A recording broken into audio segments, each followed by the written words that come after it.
영상과 유튜브를 듣는 여러분 삶에도 하나님의 사랑과 축복이 임하시길 간절히 축원드립니다.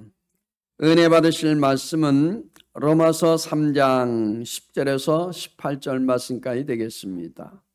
로마서 3장 10절에서 18절 말씀까지. 신약성경 로마서 3장 10절에서 18절 말씀까지 함께 우리 합독하시겠습니다. 기록된 바 의인은 없나니 하나도 없으며 깨닫는 자도 없고 하나님을 찾는 자도 없고 다 치우쳐 함께 무익하게 되고 선을 행하는 자는 없나니 하나도 없도다.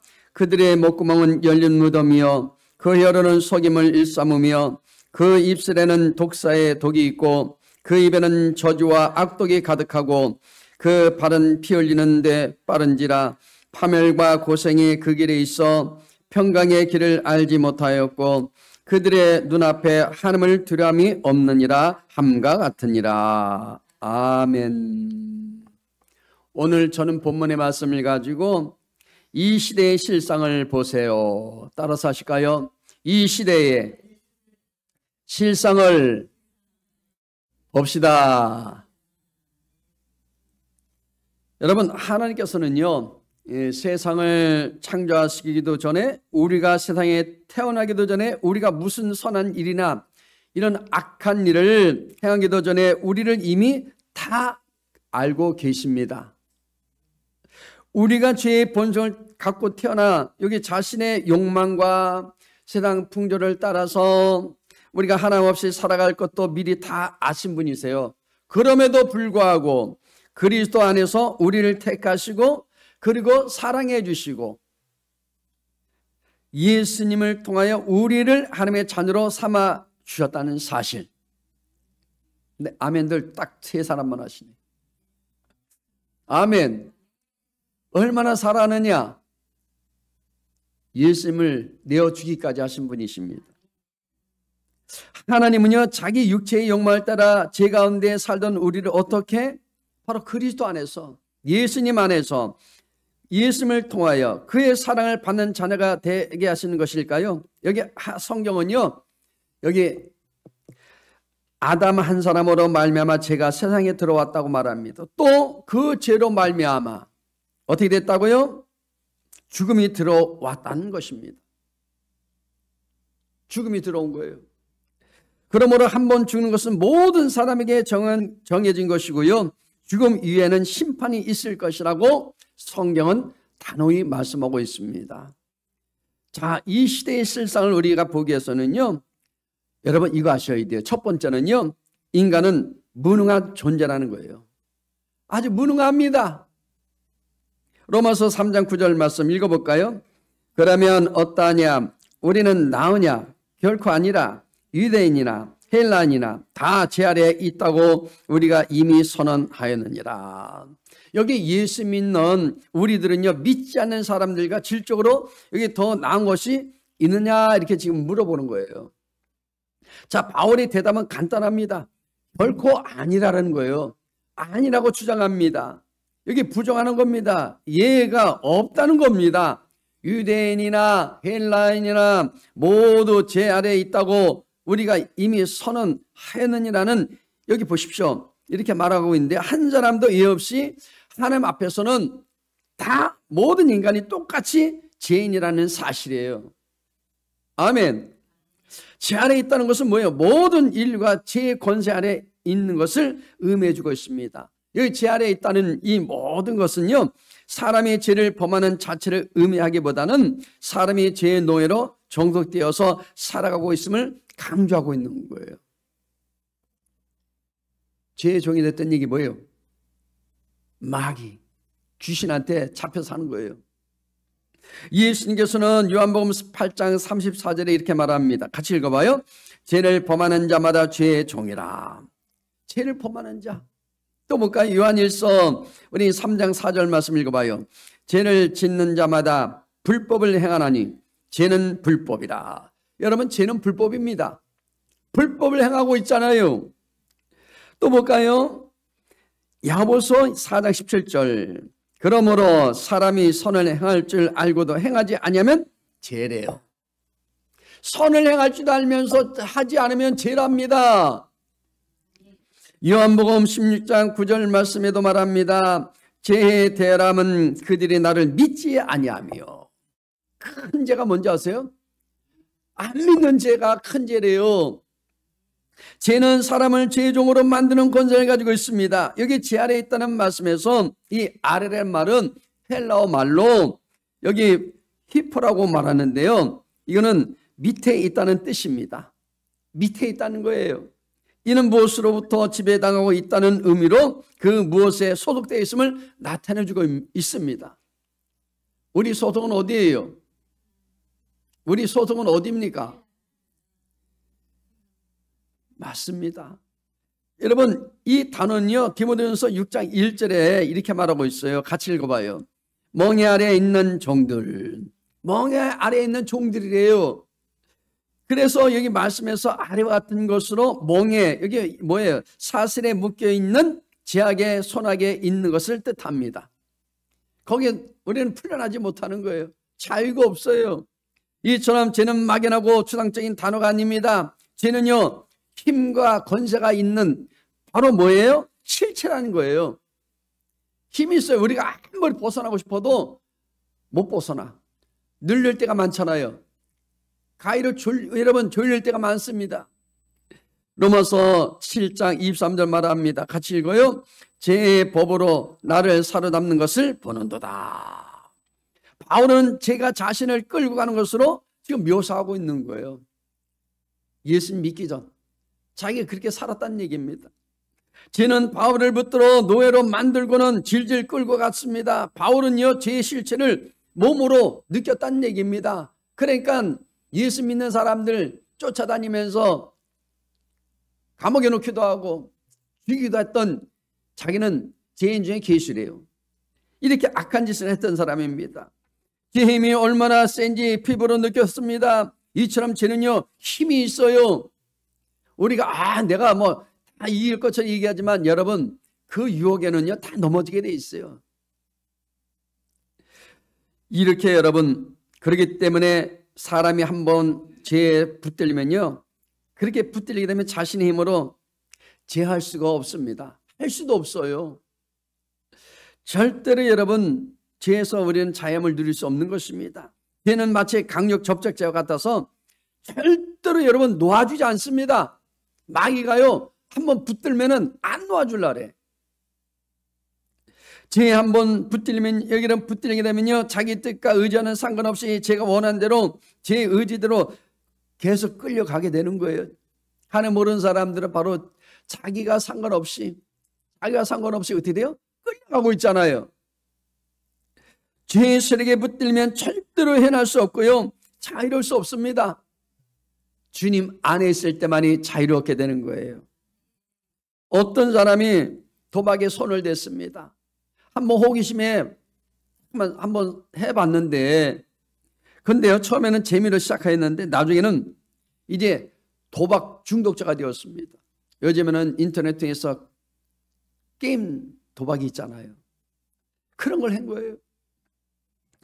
근데요, 그는 이런 삶을 살아서 안 된다는 것을 알면서도 이 도박의, 이 세력의, 이 도박의 힘에, 여러분 보십시오, 힘에서 빠져나올 수 없었습니다. 계속 거기에 더 침체되는 거예요. 그는 점점 자기의 의지와는 상관없이 도박에 빠져 가산을 탕진했습니다. 집도 날리고 재산도 다 날리고 땅도 팔아먹고 있는 것까지 다 빼앗기고, 자신의 모습을 위한 그는요, 이제는 내가 더 하면 안 되겠다. 이제 도박을 내가 절대로 하지 않기로 작정하고 비장한 각오로 도끼로 있잖아요, 자기 손가락을 다 잘라버립니다. 대단한 결심을 한 것입니다. 그런데요, 이런 결심도 한순간입니다. 작심삼일이란 말이 있잖아요. 어느새 자기도 모르게 도박판에 가서 발꼬락으로 가지고 도박을 하고 있는 거예요.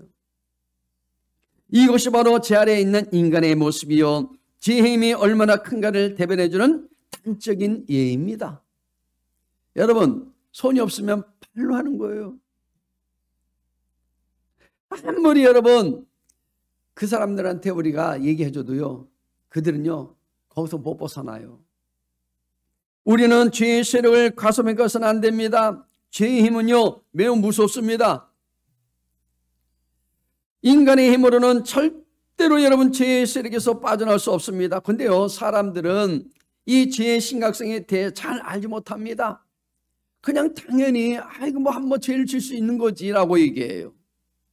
죄가 얼마나 무서운가를 잘 모릅니다. 그래서 사람들은 쉽게 죄를 짓습니다. 한번 눈 감고 하면 되지, 다음부터는 안 하면 되지. 아니 여러분, 오히려 죄를 즐기만 것으로 생각하고 커피 마시듯이 즐긴다는 거예요. 한번 여러분 사람이 한번 나쁜 일 하면요 자꾸만 거기에 에이 그건 괜찮아 라고 한다는 것입니다.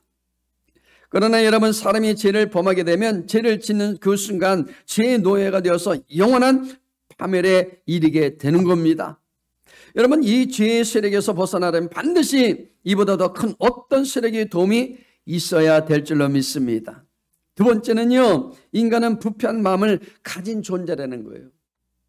요즘에 여러분 보십시오. 온 세상이 다 부패되어 있잖아요. 부패되어 있어 안 되어 있어요? 온 세계가 지금 여러분 다 부패되어 있습니다. 로마서 3장 11절에 이렇게 말합니다. 같이 읽어요. 깨닫는 자도 없고 하나님을 찾는 자도 없고 인간의 마음에 남을 배려하고 여기 생각하며 사랑하며 돌보며 아끼지 않는, 여기 아끼고자 하는 그런 자비와 국률의 마음은 여기 하나님께서 인간의 마음에 두신 하나님의 마음의 한 부분입니다. 그런데 그것까지 다 잃어버린 거예요. 하나님께서는 우리를 지으실 때 우리 마음이 하나님의 마음을 닮아 하나님의 마음과 같이 되게 하셨다는 거예요. 그래서 하나님의 형상과 지은 우리를 지으셨다 그러잖아요. 그 모양대로.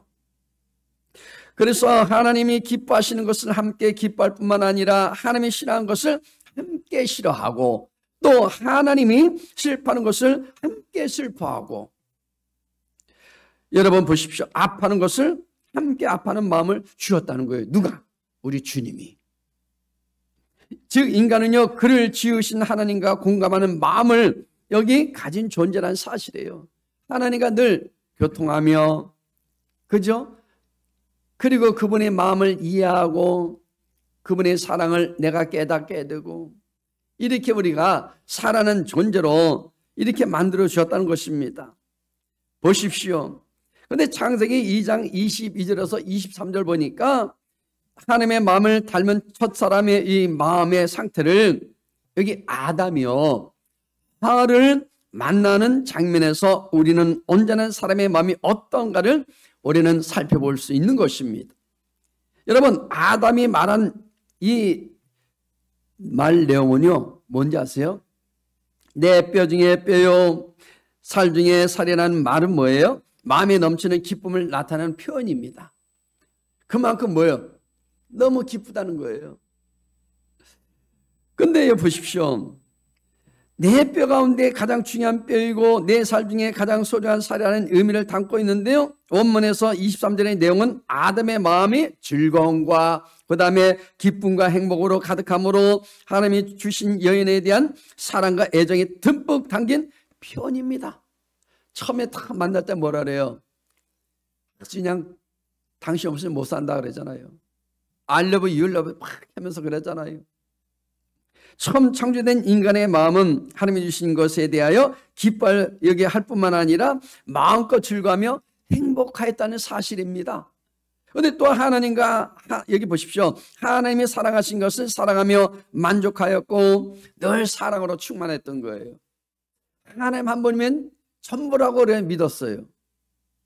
여기에는요 어떤 불만족이나 불평이 없었습니다. 그러나 이러한 인간의 여기 순수하고 깨끗하고 순결하고 고결하고 또 여기 보십시오.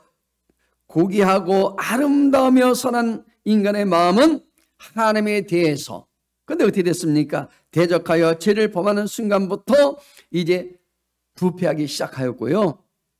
그 다음에 어떻게 됐습니까? 왜곡되며 더럽고 그리고 거짓과 속임수로 변질되었다는 얘기입니다.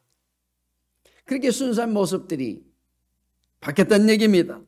창세기 3장 9절 10절 보면 하나님과 약속을 깨버리고 스스로 하나님같이 되려고 죄를 범한 이 인간의 마음에 어떤 변화가 있는지를 자세히 우리에게 보여주고 있습니다. 먼저 보니까 타락한 인간의 마음에 기쁨과 즐거움이 사라졌대요. 아멘. 두려움이 생겼다는 얘기입니다. 여러분, 즐거움과 기쁨이 사라지면요, 뭐가 와요? 집안에 우환이 온단 말입니다. 불안한 거예요. 이 두려움이 큰 변화인 것은요, 하나님과 함께 하는 것이 즐거움이고 기쁨이며 하나님으로부터 만족하며 행복하던 인간의 마음이 되었기 때문에 그렇습니다. 그런데요, 하나님은 인간에게 필요한 모든 것을 주시는 분일 뿐만 아니라 하나님과 함께하는 것이 바로 인간의 행복이기 때문에 그렇습니다. 인간의 행복은 다른 게 아니에요. 돈이 아니에요. 명분이 아닙니다. 학벌이 아니에요. 어디 주님은 행복이 있는 거예요. 그런데 보십시오. 이렇게 우리가요, 살아가는데 여기 하나님과 함께 하는 것이 인간의 행복한 삶을 사는 유일한 길이었는데요, 이 타락한 이 인간의 이 마음은요, 하나님을 떠나게 되었고 하나님을 사랑하지 않을 뿐만 아니라 피하는 이제 존재가 된 거예요. 그래서 아담과 하와가 숲에 숨었다잖아요. 이러한 마음은요, 부패된 생각 속에서 인간을 하여금 여기 하나님을 사랑하며 그리고 순종하지 못하도록 여기 보십시오. 속여 죄를 지음으로 타락하게 된 여기 한 사탄의 보십시오. 이 모든 계략에 이용당하는 것으로 하나님에 대한 왜곡과 그리고 생각과 그리고 사고가 하나님을 정죄해서 심판하시는 분으로만 인식하게 된 거예요. 그리고 어떻게 됩니까? 불평하며 자신이 원하는 것을 하지 못하게 막으시는 하나님으로 인식하게 하도록 한 것이 누굽니까? 이 사탄이거든요. 마귀가 그렇게 인식을 심어준 거예요. 지금도 여전히 사람들이 하나님 믿지 않고 하나님께 나오지 않는 이유는 뭐예요? 여전히 그들의 마음에 사탄에 의해 왜곡되고 거짓되는 하나님에 대한 사고와 이해가 그들의 마음을 사로잡기 있기 때문에 그래요. 지금도 왜곡됐잖아요. 창세기 3장 11절 보면 하나님께서 말합니다. 같이 읽어요. 내가 내게 먹지 말란 명한 그 나무 열매를 내가 먹었느냐, 이렇게 물으십니다. 이에 대해서 아담은 말하지요. 제가 하나님의 명령을 어기고 먹지 말라고 한 그 나무의 열매를 먹었습니다라고 말하지 않고 오히려 자신의, 열어보십시오, 아내를 비난의 대상으로 그리고 제 원인으로 지목합니다. 그렇게 말을 해요. 타락한 인간의 마음은 얼마나 뻔뻔한지 여러분, 자신의 아내 앞에서도 자신의 아내 앞에서 태연하게 다 뭐예요? 비난하죠. 네 탓이라고. 내 탓은 없어. 다 당신 탓이래요. 예? 그래서 어떻게 됩니까? 그렇게 탓으로 돌리고 있다는 거예요. 우리가 뭐 잘못 가정에 문제 가세에 뭐 기울어지면 어떻게 돼요? 다 누구 탓? 당신 탓이라 그래. 자기가 맨날 일 저질러 놓고 사고는 다 쳐놓고 그리고 당신 탓이라고 얘기합니다. 아담의 말을 주목해 보면 뭐예요? 죄로 인한 타락이 마음 안에서 일어났으며 마음이 얼마나 빠르게 여기 지금 그리고 쉽게 부패하는가를 우리가 알 수 있는데요. 그것은 뭐냐? 아담이 이르되 하나님이 주셔서 나와 함께한 여자라는 여기 표현을 사용하고 있는 것을 보게 됩니다. 그리고 뭐예요? 그것을 통해 우리 알 수 있잖아요. 당신이 나에게 짝으로 맺어준 저 여인, 나의 아내가 아니라 여인, 저 여자, 이렇게 표현합니다. 아담이 주신 여자를 처음 만날 때 아담은 하나님이 주신 여자를 보고 행복하고 사랑했다고 얘기합니다. 이제는 하나님이 주신 것에 대해서 뭐라고 말합니까? 원망합니다. 불평합니다. 그리고 그것을 문제로 여기고 있다는 거예요. 그렇잖아요. 사람이 좋을 때는 좋게 얘기하지만 안 좋을 때는 뭐예요? 다 네 탓이라는 거예요. 다 저 사람 탓이고. 이렇게 여러분, 사람들은요 이 타락한 인간의 마음은 더 이상 하나님과 공감하지 못하는 마음이 되었고요. 무엇을 해도 날마다 여러분 불평이고 원망이고 만족하지 못하는 상태가 되었다는 사실입니다. 지금 사람들 늘 불평하잖아요. 해야 안 해요? 늘 원망해. 안 되면 누구 탓이라고, 안 되면 조상 탓이라고, 부모 탓이라고 이렇게 얘기합니다. 처음에는요 좋았으나 그 실증을 내며 자신도 자신의 마음이 무엇을 원하는지 알지 못하는 상태가 되어버렸다는 겁니다. 여러분, 영원할 것 같은 그런 사랑이 식고요, 변하지 않을 것 같은 신뢰가 무너지고 진실할 것 같은 이 마음이 어떻게 됩니까? 거짓되는 것이 인간의 마음이라는 거예요. 영원히 너와 나와의 관계는 영원히 변치 말자. 근데 변치 말자랬는데 중간에 변해되더라고. 자기가 필요치 않으면 다 버려요. 친구든 누구든. 자, 세 번째는요, 인간은 절망적인 존재라는 사실을 아셔야 돼요. 우리는요 절망적인 존재입니다. 인간의 죄의 결과는 무엇인가요? 무엇이라고 말씀드렸습니까? 우리가 살아가는 동안 절망할 때가 있지요? 있어요, 없어요? 많이 있습니다, 여러분. 내가 생각하는 대로 돌아가지 않을 때, 기대가 깨어지고 꿈이 좌절될 때, 답이 보이지 않고 길이 보이지 않을 때 우리는요 절망한다니까요. 여러분, 주의동도 마찬가지입니다. 늘 우리는 한 번씩 절망할 때가 있단 말입니다. 그 아니라고 하는 건 거짓말이야. 그러니까 더 하나님을 의지하게 되는 거예요. 왜? 보이면 절망인데 눈 감으면 뭐예요? 하나님께서 희망을 보여주시거든요. 갑자기 휘몰아치는 폭풍이 밀려옵니다. 절망은 폭풍처럼 불쑥 나타난다는 거예요, 여러분. 그냥 내가 오케이 그런 게 아니에요. 불쑥 나타납니다. 절망의 여러분 순간에 인간은 연약해지죠. 사람이 위기 가운데 있으면 어떻게 돼요? 가장 연약해집니다. 내 주먹이나 믿을게 하는 사람도요, 나는 건강해서 나는 끝도 없어 한 사람도요, 갑자기 순식간에 병이 찾아오면 어떻게 될까요? 어르르 무너진다니까? 무너져요. 무엇보다도 절망은요 두려움에 빠지게 합니다. 인간은요 여기 절망과 고통을 피하고 싶지만 피할 수가 없어요. 여러분, 절망과 고통 피할 수 있는 사람 손 들어봐. 아무도 없습니다. 그래서 절망의 순간이 올 때 그 고통을 덜어줄 길을 찾는 거예요. 그래서 사람들은요 다 그 길을 찾고자 동분서주하고 있습니다. 그러다 보면 어떤 일이 날까요? 약물이나 아니면 여러분 술과 같은 것들을 의존하게 되는 거예요. 그 길을 찾고자. 왜? 하루하루 내가 지탱할 수 없는 거예요. 그러니까 술을 먹게 돼요. 사람이 술을 먹게 되고 술이 술을 먹게 되고 이제는 술이 사람을 먹게 되는 거예요. 보십시오. 어떤 사람은 약물을 복용해서 뭐요? 그 길을 자꾸 벗어나려고 그래. 길을 찾고자 하는 것입니다. 그래서 잠깐 자기만의 세상을 만들잖아요. 여러분, 그러다 보면 우리는요 고통을 피하다가 또 다른 고통을 당하게 된다는 거예요. 그래서 여러분, 약으로도 해결 안 되고 술로도 해결 안 돼요. 세상으로 해결이 안 됩니다. 절망으로부터 벗어날 손쉬운 해결법은 없습니다. 절망적 상황은요 우울함으로 이루어지는 거예요. 절망하면요 사람이 우울해져. 불면증이 와요. 로마서 3장 16절에서 18절 말씀 읽어봅니다. 파멸과 고생이 그 길에 있어 평강의 길을 알지 못하였고 그들의 눈앞에 하나님을 두려움이 없느니라 함과 같으니라. 이런 상태가 온다는 거예요. 파멸과 고생의 길이요 평강이 없는 길이고 죄 지은 자들은 죄 자체가 곧 형벌이다, 이런 얘기입니다. 읽은 말씀은요 인간의 제약된 본성으로 인해서 파멸과 그리고 고통이 따르며 스스로 어떻게 된다고요? 구원할 수 없다는 겁니다. 결국 절망적인 존재라는 거예요.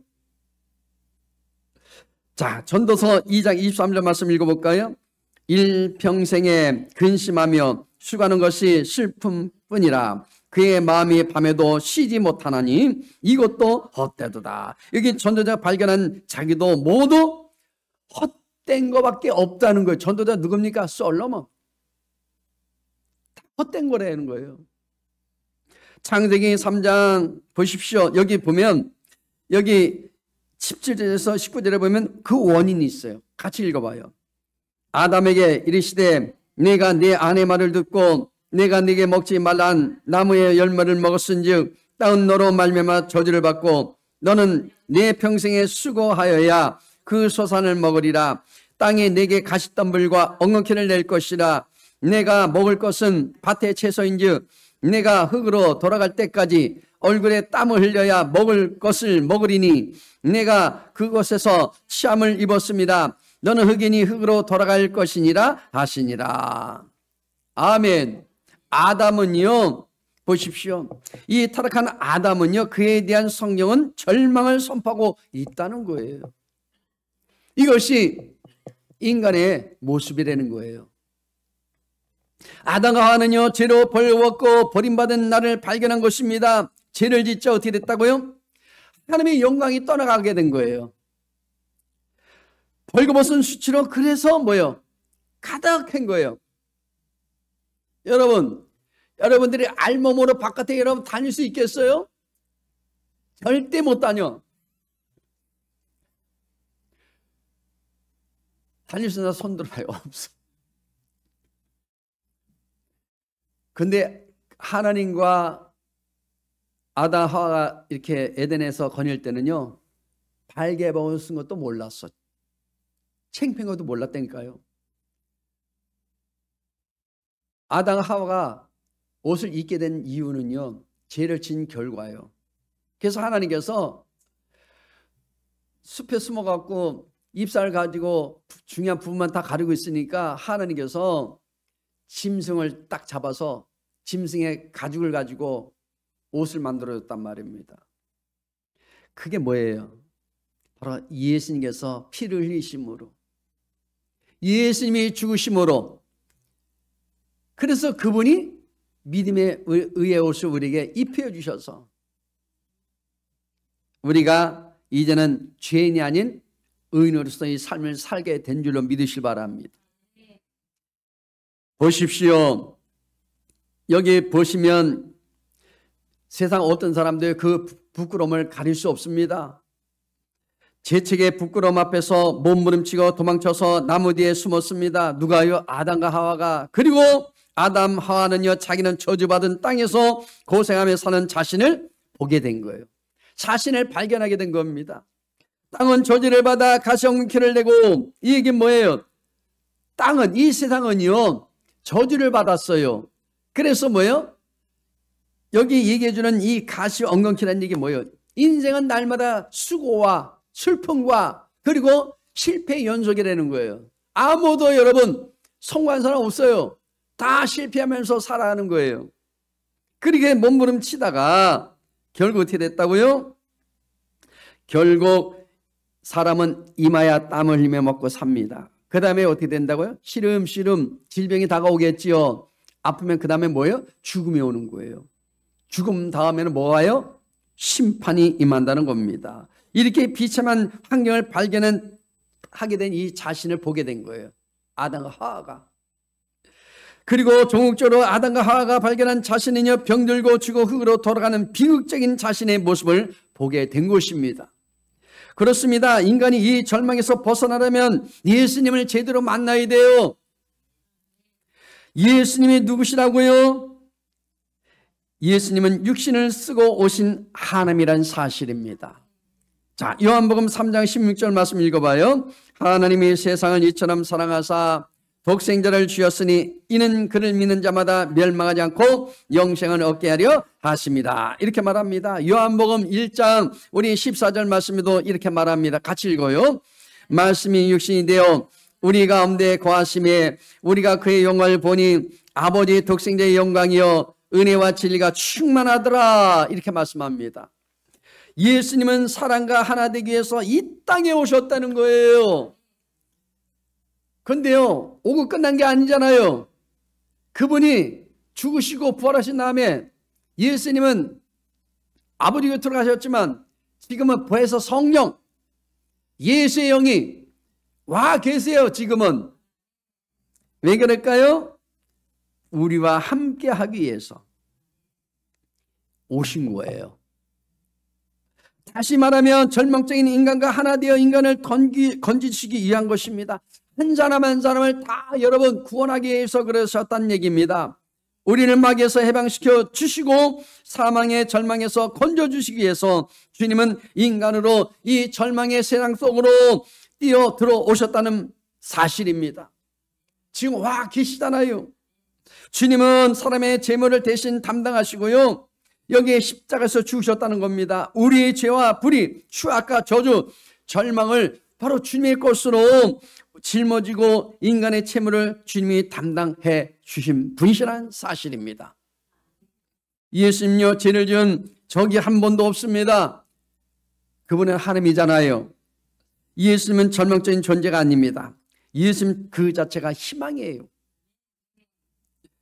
그러므로 하나님은 크고 위대하시며 모든 문제를 해결할 수 있는 전능하신 하나님이신 것을 믿으시길 바랍니다. 그렇기 때문에 절망적인 인간이 예수님 만나면 모든 문제가 해결되어서 절망이 희망으로 바뀌어지게 되는 것입니다. 요한복음 14장 6절 말씀 읽어볼까요? 예수께서 이르시되 내가 곧 길이요 진리요 생명이니 나로 말미암지 않고는 아버지께로 올 자가 없느니라, 이렇게 말씀하십니다. 예수님이 바로 용서받고 의로움을 받는 길이라는 거예요. 다른 길이 없습니다. 아무리 여러분 대통령 와서 용서를 빌어도 여러분들이 길을 해결하지 못합니다. 저기 심리학자 교수님한테 가서 아무리 여러분들이 상담한다 할지라도 해결 안 되는 거예요. 주님이 해결할 수 있습니다. 거룩하고 성령 받는 길은요, 여러분 오직 주님밖에 없습니다. 치료와 건강의 바로 길은 예수님밖에 없습니다. 부활과 영생의 길이 바로 예수님이십니다. 축복과 형통의 길이 되십니다. 예수님 우리에게 이 길을 가르친 것이 아니라 바로 길이 되신다는 거예요. 내가 길이다, 내가 진리이다, 내가 생명이라 말합니다. 우리는 길을 모시고 살고 있기 때문에 길을 잃어버릴 염려가 전혀 없습니다. 그러니까 그분을 전폭적으로 의지하고 따라가고 살아가시면 돼요. 예수 안에서는 과거도 현재도 미래도 다 환하게 열린 길이 되어준다고 분명히 말씀하고 있습니다. 미래도 지금 살아가는 가정도 다 우리에게 많이 길이 열려 있어요.